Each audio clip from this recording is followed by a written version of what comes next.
My Hero Academia has finally come to an end with chapter 430, and in today's video I'll explain what's good about the ending, what's bad about the ending, and my thoughts on whether the story reached its full potential. On a personal level, 5 years ago, my first ever video was a crappy review of chapter 234, since My Hero Academia was the first anime where I'd watched it and felt like I had to read ahead to find out what happens next. This led to a domino effect where I began reading ahead for other series as well, like Attack on Titan and Black Clover. So personally, this series was a super important gateway manga, and without it, this channel probably wouldn't exist. Now, when it comes to the ending, my honest initial reaction was mainly sympathy for Deku. Like, I genuinely just felt bad for how his life turned out after graduation.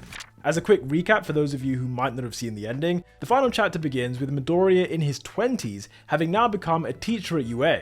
Unlike the rest of his classmates who've grown up to become famous heroes, Deku is quirkless once again, as it's implied that the embers of One For All disappeared around the time of his graduation. In the 8 years since then, society changed a lot, with people learning from the mistakes they made with Shigaraki, and generally just reaching out to help each other. On top of that, thanks to Ochako, more kids now have access to quirk counseling, with the heroes essentially trying to prevent kids like Toga from becoming societal outcasts. These type of initiatives led to a decrease in the amount of villains, meaning that in the present day, the amount of heroes needed is way less than it used to be. For that reason, teenagers don't all want to become heroes like in the old days, and instead we see a classroom full of kids who aspire to become doctors, scientists, and work in the world of technology. However, when it comes to Dai, he's one of the few kids that holds on to this dream of wanting to be a pro hero, even though it is more difficult now than it used to be.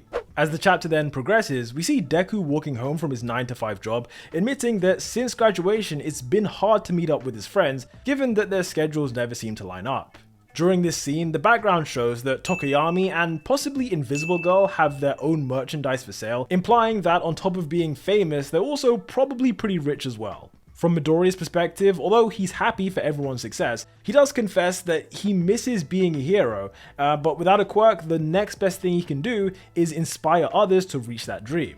That's why when he bumps into Dai, he encourages him to do his best, in a moment that parallels what All Might said to him over a decade ago. Speaking of All Might, he is still alive, and in the final moments of the chapter, the former symbol of peace reveals that he has a special gift. Over the previous few years, he'd been working in secret with Melissa Shield and Hatsume to create what is essentially an Iron Man suit, similar to what he had during the final war. This expensive suit was funded by Bakugo and the rest of Deku's old classmates, and in the final panel of the series, we see that after all this time, Midoriya has rejoined them as a pro hero.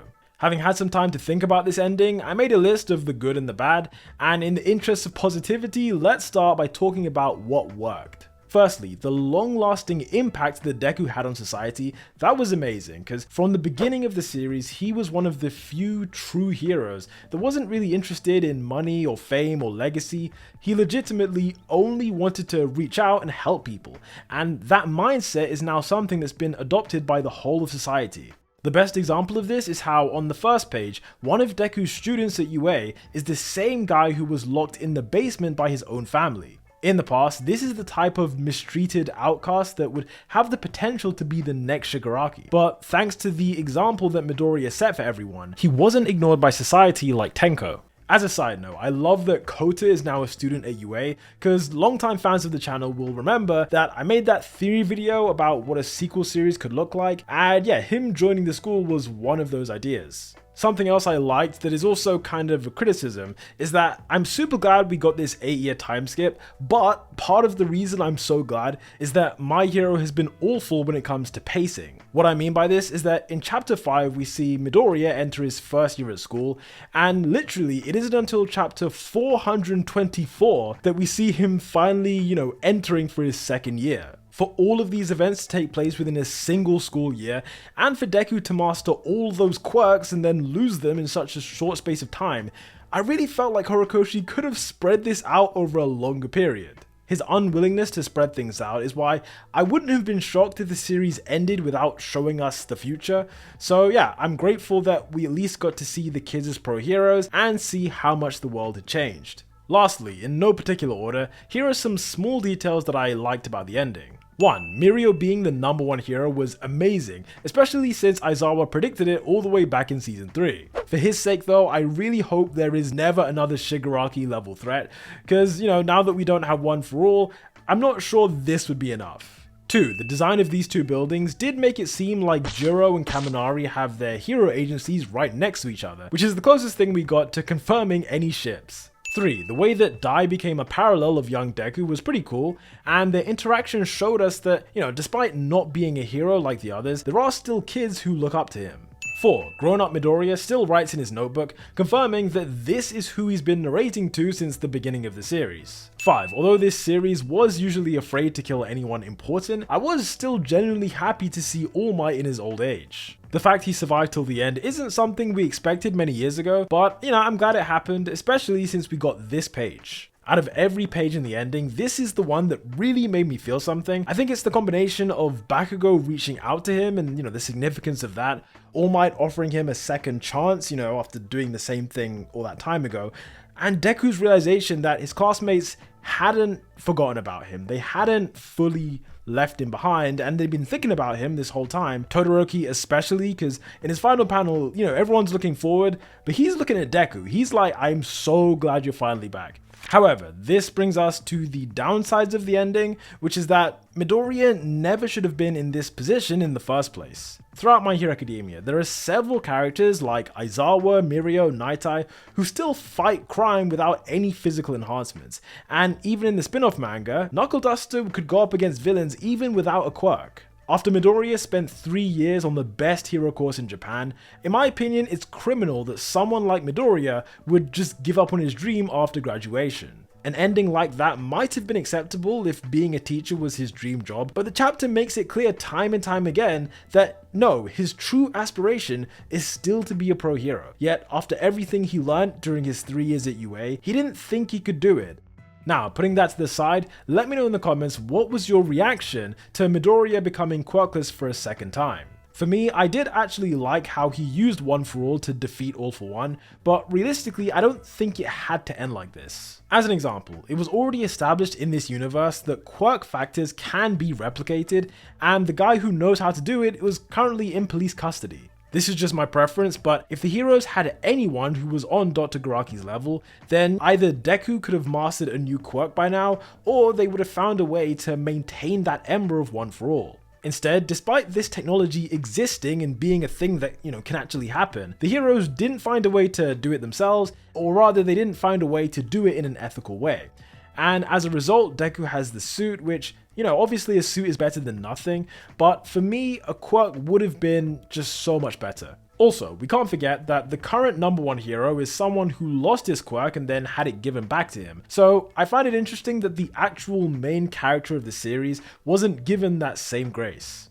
Anyhow, in no particular order, here are some smaller details that I didn't quite like about the ending. 1. The problem of the quirk doomsday theory was mostly ignored. In case you forgot, this theory stated that with each passing generation, quirks would become more and more uncontrollable, eventually resulting in something like what we saw from Shigaraki. That said, the end of the series doesn't really address this at all. I mean, the closest thing we got was Ochako's quirk counseling program. But if that was all it takes to fix this, then it really shouldn't have even been a plot point. 2. I think it was not the best to start this manga by saying this is the story of how Deku becomes the greatest hero, for it to end with him literally peaking in his first year of high school. With that said, it's time to move on to the question, did My Hero Academia reach its full potential? I've always thought that with a premise like this, where 99% of the world has a quirk, there was potential to explore more of the world than what we saw. And by that I mean, more international hero schools, heroes from other countries. Although we got small glimpses of those things, there wasn't really any greater detail than, some surface level stuff. If My Hero had really tapped into its full potential, then I don't think the final war happens right after their first year at school. I think sort of like Harry Potter, you let the kids go through each year experiencing new challenges before the final war comes at the end. However, the main reason why I didn't think My Hero reached its full potential is that the series refused to let its main villain actually be the main villain. After Season 3, when All for One was defeated in Kamino, Shigaraki was clearly propped up as his successor, and he went through a whole lot of personal growth to level up himself and level up the League of Villains. the reasonable thing to happen next was for him to be the final boss. But during the First War, Horikoshi introduced the concept of All For One's vestige being in control of Shigaraki. This led to a weird scenario where you had AFO being the secondary villain, while the spirit of AFO inside Shigaraki's body became the main villain. Meaning that, even after the real AFO was defeated, the heroes had to defeat him again, just inside a different body. This had the effect of lowering Shigaraki's importance as a villain, while simultaneously raising All For One's profile more than it already was. I felt like this was a mistake, and ironically it reminded me of Star Wars, which is something that Horikoshi is a big fan of, because in Star Wars they refused to let Kylo Ren, they refused to let him be the bad guy. Whereas if they had let Kylo Ren evolve from the apprentice to the master, maybe the series could have been salvageable. But I think it's the same thing. It's the same problem. Like, both Horikoshi and the people who make Star Wars, they were afraid to let the apprentice become the master. And instead, they relied on the master being the big bad in the past and also in the present. Because of this, I'd say My Hero Academia achieved around 70% of its potential, but it was just missing that extra kick that would have made it one of the best of all time.